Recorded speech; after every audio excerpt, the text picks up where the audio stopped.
आगे स्टार्ट करते हैं। Exchange of gases eight alveoli and tissue. Alveoli कहाँ पे होती है? हमारी लंग्स की सरफेस पे, लंग्स के क्लोज कांटेक्ट में होती है एल्वियोलाई। तो जो एल्वियोलाई में एक्सचेंज होगा गैसेज का, वो किस किस के बीच होगा? ब्लड और एल्वियोलाई के बीच में। जो टिश्यू में होगा वो ब्लड और टिश्यू के बीच में होगा। इसमें क्या होता कैसे हो? Bye simple diffusion. डिफ्यूजन में क्या होता है? हायर कंसंट्रेशन से लोअर कंसंट्रेशन मूव करते हैं, या higher pressure to lower pressure. तो तीन फैक्टर होते हैं जो इसको अफेक्ट करते हैं।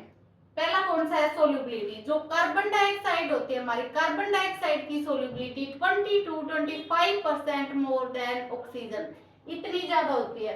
Carbon dioxide 20 to 25% more soluble than oxygen. उसके बाद थिकनेस ऑफ डिफ्यूजन मेम्ब्रेन। कोई मेम्ब्रेन है, एक्सचेंज कब जल्दी होगा? जब मेम्ब्रेन जितनी ज्यादा पतली होगी तो एक्सचेंज उतना अच्छे से होगा। मान लो हमारे पास ये क्या है? एक एल्वियोलस है।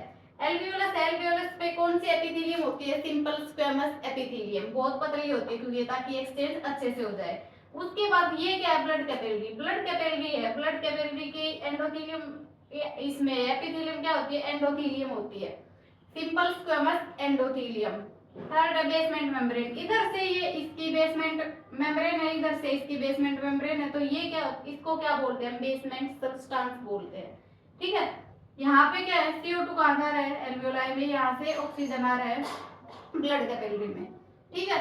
उसके बाद है प्रेशर और कंसंट्रेशन ग्रेडियंट, या डिफरेंस भी बोल सकते हैं उसको। ठीक है। उसके बाद है कि पार्शियल प्रेशर जो होता है, जो प्रेशर डिफरेंस या कंसंट्रेशन ग्रेडियंट या डिफरेंस है, उसमें क्या आता है? Partial pressure. पार्शियल प्रेशर क्या होता है? हमारा जो एटमॉस्फेयर है, एटमॉस्फेरिक एयर प्रेशर होता है हमारा 760 mmHg। ठीक है। तो पार्शियल प्रेशर कैसे निकालते हैं? उसमें से टोटल एटमॉस्फेरिक एयर प्रेशर कितना है? 760 mmHg। ऑक्सीजन कितनी है उसमें? 21%, 21% ऑक्सीजन होती है। तो 21/100 इंटू 760 कितना आ जाएगा? 159 mmHg। ये क्या हो जाएगा? उसका पार्शियल प्रेशर हो जाएगा। ऐसे ही अगर CO2 का देखें, CO2 कितनी होती है एटमॉस्फेयर में? 0.03%। 0.03% है तो 0.03% बाई 100 इंटू 760 के क्या आ जाएगा? वो 0.3 mmHg। ठीक है। पार्शियल प्रेशर कैसे देखेंगे? टोटल एटमॉस्फेरिक एयर प्रेशर कितना है? 760 mmHg। ऑक्सीजन कितनी है? 21%। 21 बाई 100 इंटू 760 159। ऐसे ही CO2 का, ऐसे ही किसी का भी निकालना उसी का पार्शियल प्रेशर हम निकाल सकते हैं। ठीक है।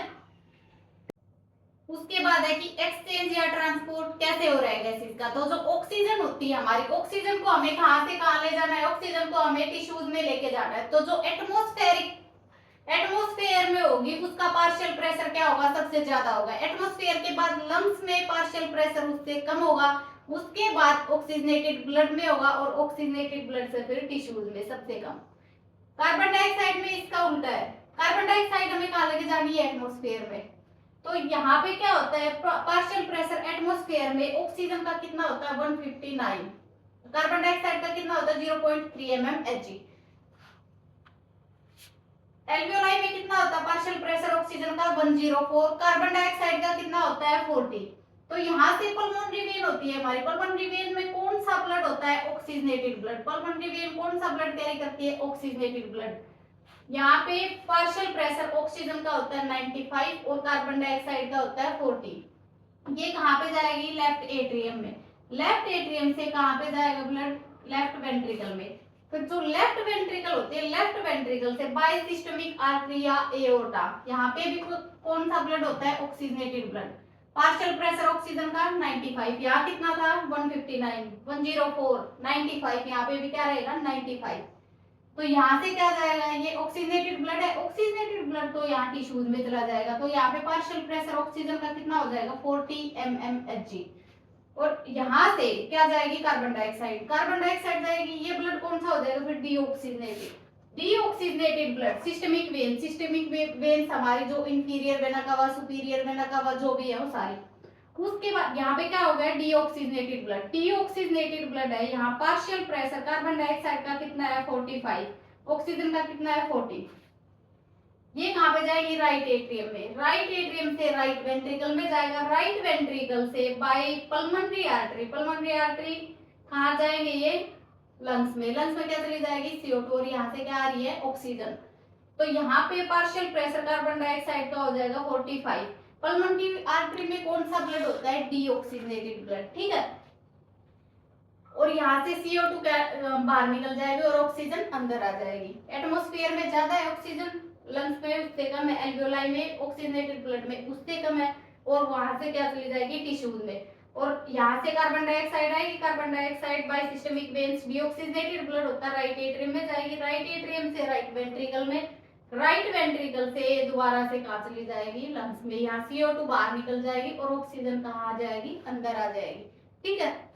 उसको एक बार ऐसे लिख लेते हैं, जो एटमॉस्फेरिक एयर होती है, एल्वियोलाई होती है, ऑक्सीजनेटेड ब्लड, डीऑक्सीजनेटेड ब्लड और टिश्यू। तो इसमें जो पार्शियल प्रेशर ऑक्सीजन का होता है एटमॉस्फेयर में कितना होता है? 159।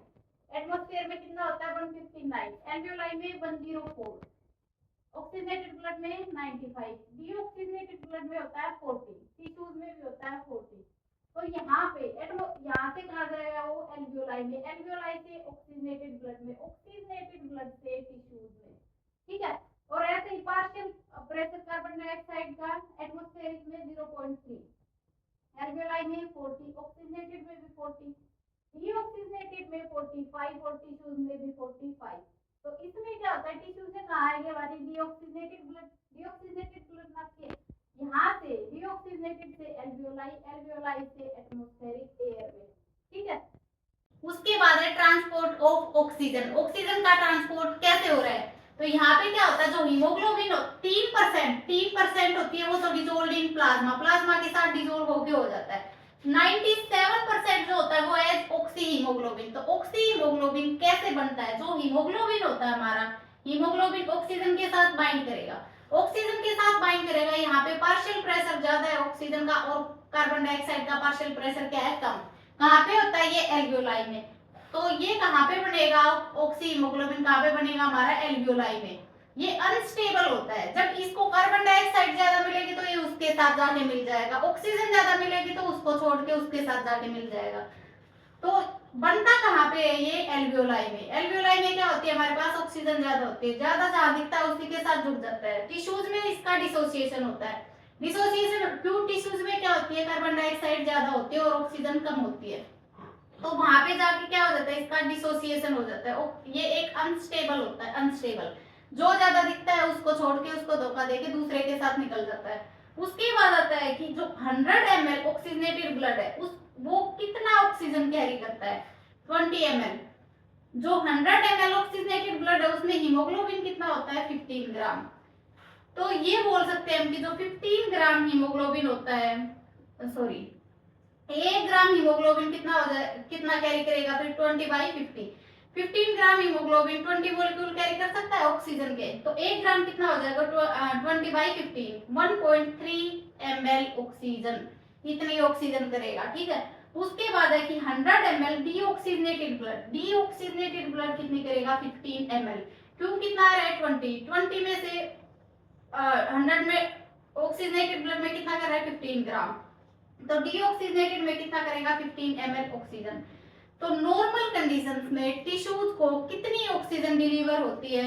5 ml ऑक्सीजन, 20, 15, तो 5 ml ऑक्सीजन मतलब 25% ऑक्सीजन नॉर्मल कंडीशन में टिश्यूज को डिलीवर होती है, ठीक है। उसके बाद है ऑक्सी हीमोग्लोबिन डिसोसिएशन कर्व। इसमें क्या होता है? ग्राफ प्लॉट करते हैं पार्शियल प्रेशर ऑक्सीजन का, और किसके साथ में करते हैं? Percentage haemoglobin saturated with oxygen, जो ऑक्सीजन से भरी हुई है हीमोग्लोबिन उसका।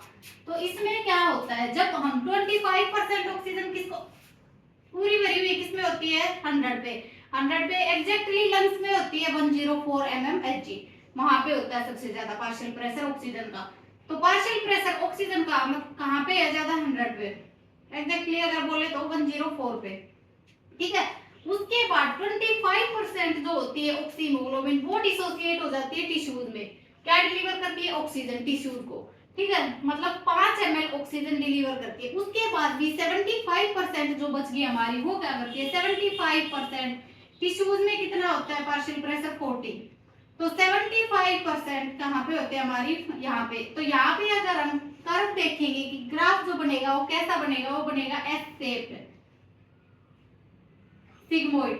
ये नॉर्मल कंडीशन में होता है। मान लो अगर इंसान एक्सरसाइज कर रहा है ज्यादा या कोई बीमार हो गया तो उसको क्या होती है, ऑक्सीजन की जरूरत ज्यादा होती है, तो वहां पे क्या होता है, जो ये ग्राफ होता है राइट शिफ्ट हो जाता है ऐसे। तो यहाँ पे पार्शियल प्रेशर कार्बन डाइऑक्साइड का ज्यादा होता है, एसिडिटी ज्यादा होती है, क्यों, क्योंकि H+ आयंस ज्यादा होते हैं, टेम्परेचर भी ज्यादा होता है, पार्शियल प्रेशर, ऑक्सीजन का क्या होता है, कम होता है, पीएच क्या होती है, कम होती है यहाँ पे। तो क्या होता है, ऑक्सी हीमोग्लोबिन डिसोसिएशन ज्यादा होना चाहिए, क्यों, बॉडी को ज्यादा ऑक्सीजन की नीड है, ऑक्सी हीमोग्लोबिन डिसोसिएशन ज्यादा होना चाहिए, ऑक्सीजन की डिलीवरी टिश्यूज तक वो भी ज्यादा होनी चाहिए। Affinity between oxygen and haemoglobin, दोनों की दोस्ती कम होनी चाहिए, क्या होना चाहिए इसमें, ऑक्सी हीमोग्लोबिन डिसोसिएशन ज्यादा होना चाहिए ताकि जो टिश्यूज है हमारे वहां तक ज्यादा ऑक्सीजन पहुंचे, और एफिनिटी ऑक्सीजन और हीमोग्लोबिन की कम होनी चाहिए, इसी को बोलते हैं बोहर इफेक्ट। तो बोहर इफेक्ट में क्या होता है, एसिडिटी ज्यादा होती है, H+ आयन ज्यादा होती है, पार्शियल प्रेशर ज्यादा होता है CO2 का, पार्शियल प्रेशर ऑक्सीजन का कम होता है, पीएच कम होता है राइट शिफ्ट में, ठीक है। उसके बाद अगर 5 ml से भी कम चाहिए, यहाँ पे 5 ml से भी कम ऑक्सीजन चाहिए तो क्या होता है, जो ग्राफ होता है वो लेफ्ट शिफ्ट हो जाता है, इसमें क्या होता है, अपोजिट होता है राइट शिफ्ट के, जो एसिडिटी H+ आयंस होते हैं वो कम हो जाते हैं, पार्शियल प्रेशर CO2 का कम हो जाता है, ऑक्सीजन का ज्यादा हो जाता है, पीएच ज्यादा हो जाती है, तो इसमें इसको बोलते हैं हाल्डेन इफेक्ट, ठीक है। बोहर इफेक्ट में और हाल्डेन इफेक्ट में क्या फर्क है, इसमें ज्यादा हो रहा है, एसिडिटी ज्यादा हो रही है, पार्शियल प्रेशर ज्यादा हो रहा है, CO2 का टेम्परेचर ज्यादा है, पार्शियल प्रेशर ऑक्सीजन का कम है, पीएच का कम, पीएच कम होती है, इसमें इसका अपोजिट हो जाएगा। ये होती किसमें है, फीटल हीमोग्लोबिन में, ठीक है।